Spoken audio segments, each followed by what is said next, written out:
Hi, welcome back. We are going to be talking now a little bit about why popularity is so important.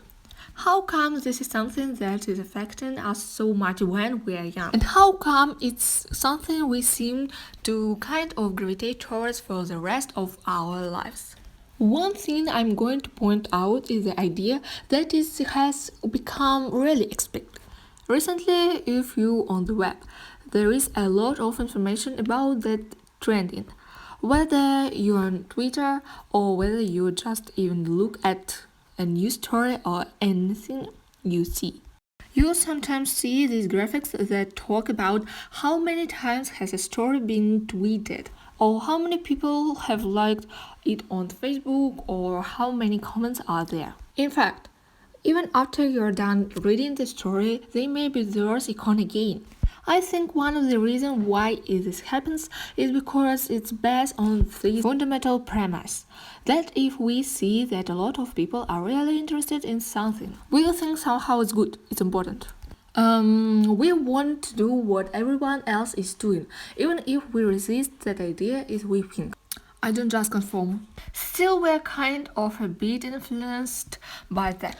Is it something that 300 other people have liked? Then it must be something really important that I need to look at. They say this is the number one movie at the box office.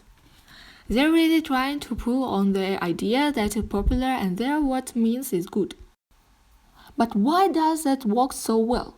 Why do we even care about the fact to everyone else is doing it?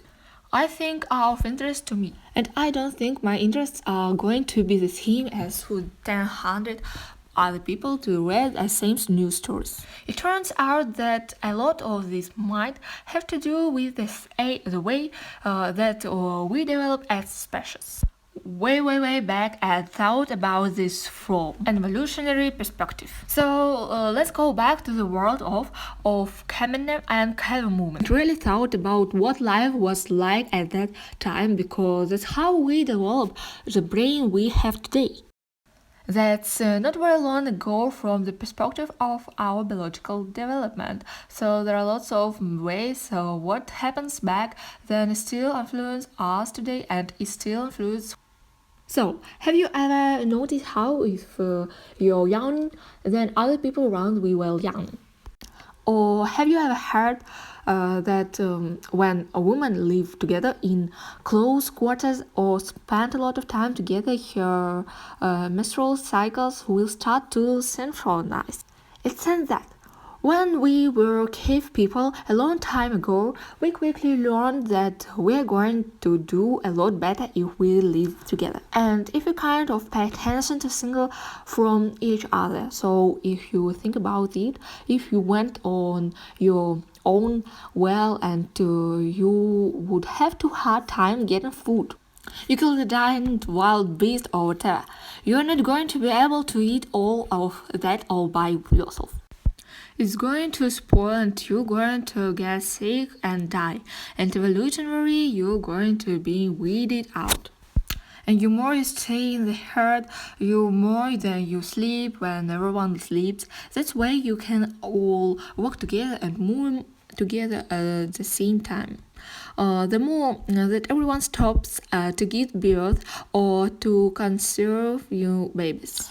If you are living your herd, then those things will be certain. You won't get food, you won't be safe, you won't stop. At the same time, it's other. You might be unsafe and that's not good for you. The people that did that, they were weeded without natural selection. We are all the people that showed by learning to pay attention to what the herds had to say. It turns out that has had to really cool in the bell effect or how our brains are put together in ways that we kind of did not expect. So there have been a lot of researchers that have been interested in understanding how the brain works, and in practical, there have been a lot of people that have looked at how the brain kind of lights up in a fMRI. Let's say, their current offline there was screen of our head and they give them opportunities to express some types of stimuli. So while their hand is sticking out of the fMRI, they might get a little prick or some sort of pain stimulus. That when that happens, the fMRI will allow them to see what areas of the brain are kind is lined up. Then there are particular areas that tell us that we express in pain, and there are areas that tells us it's time to start regulating this pain and does something about it. The pain is our ways of this. The brain's way they tell us something very serious and happened. You need to do something about it. This is going to threaten severely. So pain is kind of the most powerful signal that our brains can give us. We may die or our species may be in trouble. Well, in instance this happens. So there were some researchers, including Naomi Essender from UCLA, looking at people in the fMRI machine in the magnet. And they asked them to, instead of getting real pain, they asked them to participate in some interest way are getting included by others.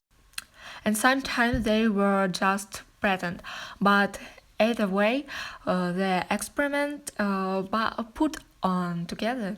So the person in the fMRI magnet thought that they were being included. They were getting a signal saying you're getting killed out of the herd. You're not part of the group, and neither they get included.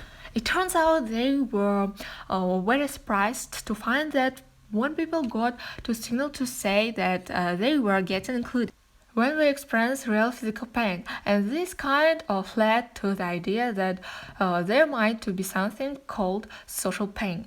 We experience social exclusion in the exact same way that we experience physical pain. If you take a Tylenol, then that helps your social pain go down, your physical pain go down. So maybe this is why even way that we see in the English, our language tends to mirror of idea of pain. We talk about heartbreak or homesickness, physical symptoms from a social affection experience. So it kind of suggests that there is some way that the lack of popularity makes us experience pain. And our brains is telling us with some powerful signal. You need to do something about this. Don't get kicked out of the herd. Make sure that you are safe. It turns out that there's some other research also that has to do with DNA. The idea of epigenetic. Epigenetic is really the sense that while we all have our DNA and every single cell in our bodies has DNA as nucleus, not every gene is turned on. Some genes turn on later and some genes never turn on. But what we recently learned to epigenetics is that sometimes what makes those cells turn on certain DNA is something that happens in our environment. So believe it or not, someone could walk in the room, they could say hello to you, or they could say something not pleasant to you and kind of register you. The reason why this is important is because, as you probably know, many of our cells are dying every second, and new cells are grown every second. So if experience happens is the cells that we start growing 2 seconds from now. It's been suggested by every 6 months or so we are the person that is reactive. So what happens to us and those pro cells about 6 months ago? So we are continually renewed people that are living through epigenetic based on what happens to us months before. Important impact on the DNA. So for the same reasons we talked about before with hormones and with our evolutionary legacy. If something happens to us that makes us feel rejected, then our bodies turn on specific DNA, and the DNA turn on has to do with our physical health. So again, let's think about cave people that was living back in house time. One of the things that happen when you live with others is you find that you got a lot of colds, and the reason why because viruses spread from human to human. Your DNA is activated to develop immunity or to viruses, and all of the genes that help us to resist viruses, they kind of turned on. But so if you were part of herd, there was much less of chance that a dinosaur was going to come and eat your arm off. Therefore, you will have to have all of the ephemeral types of response in your body. You won't need that kind of performatory perfection as much. Well, that happens in the minute we get rejected by others. We actually find that the kinase that helps us resist viruses become down regularly. In fact, you can take a blood test 40 minutes later and find that you can see the signs all that quickly. If something happens to you for 1 minute today, it doesn't mean you're going to have an inflammatory disease necessary. So much time you experience ways of feeling that you're not part of the herd. You are not someone that expect to popularize, and over time your cells will continually develop this upregulate inflammatory response. So it turns up that popularity is actually changing the way that your DNA express.